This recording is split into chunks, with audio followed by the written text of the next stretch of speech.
बात है 1978 की। इंदौर की एक 62 साल की महिला शाह बानो, 40 साल की शादी, 5 बच्चे और एक दिन सिर्फ 3 लफ्ज, तलाक तलाक तलाक, और उसके साथ ही उनकी दुनिया बिखर गई। शाह बानो ने अपने पति से बदला नहीं मांगा, सिर्फ इज्जत और जीने का हक मांगा। उन्होंने कोर्ट का दरवाजा खटखटाया। क्रिमिनल प्रोसीजर कोड के सेक्शन 125 के तहत, जो कहता है कोई भी आदमी अपनी बीवी, बच्चे या माँ बाप को छोड़ देता है और उन्हें संघर्ष में डाल देता है, तो कानून उनको सहारा देगा। और सबसे जरूरी बात, ये कानून सबके लिए, चाहे वो कोई भी समुदाय से हो, सबके लिए लागू है। मुस्लिम पर्सनल लॉ के मुताबिक इद्दत के बाद आदमी पर कोई जिम्मेदारी नहीं बनती। अचानक देश भर में सवाल उठ गया, क्या कानून सभी औरतों को बराबर सुरक्षा देता है या फिर धार्मिक कानून यानी रिलीजियस लॉस उनकी तकदीर लिखता है। 1985 भारत के इतिहास का एक अहम फैसला। सुप्रीम कोर्ट ने लिखा सेक्शन 125 सब पर लागू होता है।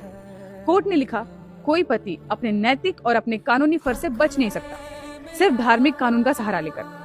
यह फैसला था समानता का, नारी सम्मान और संवैधानिक न्याय के पक्ष में। लेकिन कोर्ट के बाहर राजनीति का खेल शुरू हो गया था। फैसले के तुरंत बाद कुछ रिलीजियस ग्रुप्स ने प्रोटेस्ट किया, फतवे जारी किए। उनका कहना था ये धर्म की आजादी में दखल है, और दबाव में आकर राजीव गांधी सरकार ने न्याय का साथ देना छोड़कर वोट बैंक का साथ दिया। 1986 में एक नया कानून आया, Muslim women protection of right on divorce act, जिसका नाम तो सुरक्षा था, लेकिन असल में उसने औरतों से सुरक्षा छीन ली। उसके हिसाब से अब सिर्फ इद्दत के 3 महीने तक ही मेंटेनेंस मिलेगा, उसके बाद औरत दोबारा बेसहारा। उस दिन देश में 2 चेहरे दिखे, एक धर्म के लिए और एक न्याय के लिए। संविधान ने बराबरी का वादा किया था, लेकिन वोट की राजनीति ने उसे तोड़ दिया। शाह बानो, एक माँ, एक औरत जो इज्जत के लिए लड़ी, उसे धर्म और राजनीति के बीच में कुचल दिया गया। उस दिन कानून ने भी अपना मुंह मोड़ लिया और इंसाफ एक ख्वाब बन के रह गया। लेकिन वक्त कभी रुकता नहीं।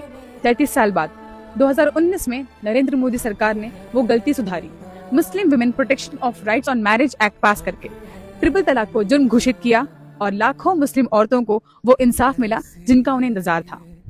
उनकी जिंदगी से दर्द तो नहीं गया, लेकिन उन्हें उनकी इज्जत वापस मिली। शाह बानो को डिस्कस करने का आज जो मेजर रीजन रहा है वो है फिल्म हक। ये हमें याद दिलाती है कि हर कानूनी कागज के पीछे एक इंसानी कहानी होती है। शाजिया बानो जो फिल्म में शाह बानो की आवाज बनती है, सिर्फ एक पति से नहीं, एक सोच के अंधकार से लड़ती है।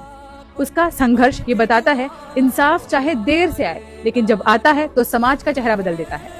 Special thanks to Emraan Hashmi, Yami Gautam और जिग्ना वोरा, जिन्होंने किताब लिखी थी।